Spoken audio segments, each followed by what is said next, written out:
there's something else that Jesus spoke of in relationship to the last days. And he spoke, friends, about the spirit of hatred and accusation in Matthew 24 and Luke 21, even about Christians turning on Christians. Satan has come to steal and kill and destroy. And what's the goal? What's the end result of all of that? What's the end result of hatred?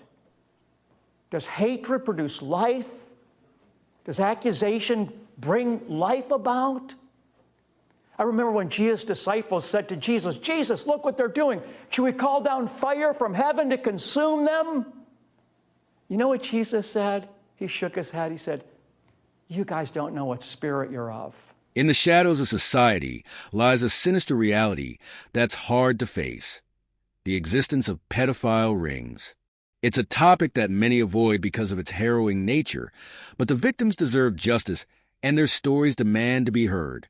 The scandalous allegations surrounding religious leaders, institutions, and media platforms like Daystar leave us questioning how deep this issue runs. How many victims remain voiceless, trapped in silence by fear and manipulation?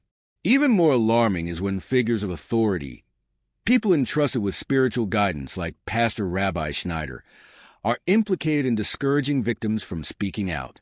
Imagine the courage it takes for someone to confront their abuser, only to be met with denial, gaslighting, or religious rhetoric designed to suppress their voice. It's both a betrayal of trust and a manipulation of faith. Such acts don't just tarnish reputations, they shatter lives. Let's not forget the broader implications of these heinous crimes. Beyond the individual victims, these actions erode public trust in religious institutions, organizations, and even communities. When victims are silenced and abusers are protected, what message does that send to society? The silence is deafening, but it is also complicity. It's high time we broke this cycle, and that starts with calling out the wrongdoers, no matter who they are or what position they hold. The allegations against Daystar and Pastor Rabbi Schneider raise urgent questions. Who is being protected, and at what cost? Pedophile rings are often shrouded in secrecy, protected by layers of influence and manipulation. Victims are often gaslit into doubting their own reality, while enablers use religious teachings to shift the narrative. Jesus' teachings, often invoked to silence victims, ironically advocate for justice and accountability. The gospel emphasizes love, protection for the vulnerable, and standing against evil. However, in cases like these, Scripture is misused to shame victims into compliance. Phrases like, turn the other cheek, or leave judgment to God are twisted into tools of oppression, creating a culture where abusers thrive, shielded by institutional power. Matthew 24 and Luke 21 warn of a time when even Christians would turn on each other, fueled by hatred and accusations. But we must ask ourselves, is calling out injustice hatred, or is it courage? Silence is not neutrality. It's an endorsement of the status quo. When we fail to hold abusers accountable, we become accomplices in their crimes.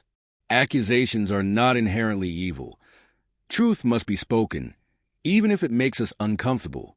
The disciples' misguided desire to call down fire on others was rebuked by Jesus, but the key takeaway was the spirit behind their actions. Hatred and vengeance are never the answer, but neither is apathy. Speaking truth, seeking justice, and protecting the innocent are acts of love, not hatred. Victims of abuse need more than platitudes.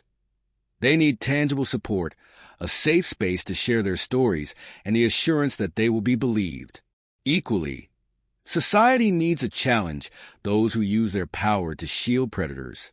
Religious leaders and institutions must lead by example, demonstrating transparency and a commitment to justice. Anything less is a betrayal of their faith and followers.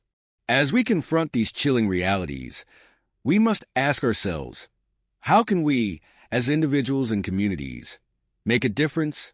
First and foremost, we must listen to survivors. Their voices are the most important in this battle against abuse. Advocacy groups, legal systems, and support networks must prioritize their needs and ensure their safety. Secondly, we must hold institutions accountable. Whether it's Daystar, religious figures like Pastor Rabbi Schneider, or any other organization implicated in these allegations, the truth must come to light. Investigations must be thorough, and justice must be served. Lastly, we need to educate ourselves and others about the signs of abuse and the systems that enable it. Awareness is the first step toward prevention. By shining a light on these dark corners, we not only expose the perpetrators, but also dismantle the structures that protect them. In times of great moral challenge, it's easy to feel overwhelmed, but change begins with small, deliberate steps. Speak up, support survivors, challenge the enablers. Only then can we hope to create a world where no child has to endure the horrors of abuse and no victim is ever silenced again. If this topic has moved you, share your thoughts in the comments below. Your voice matters.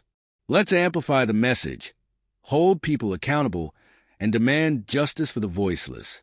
Don't forget to subscribe to this channel for more in-depth discussions on critical issues. Together, we can raise awareness and build a community that stands for truth and justice. Share this video with others, because silence is no longer an option. Let's make a difference, one voice at a time.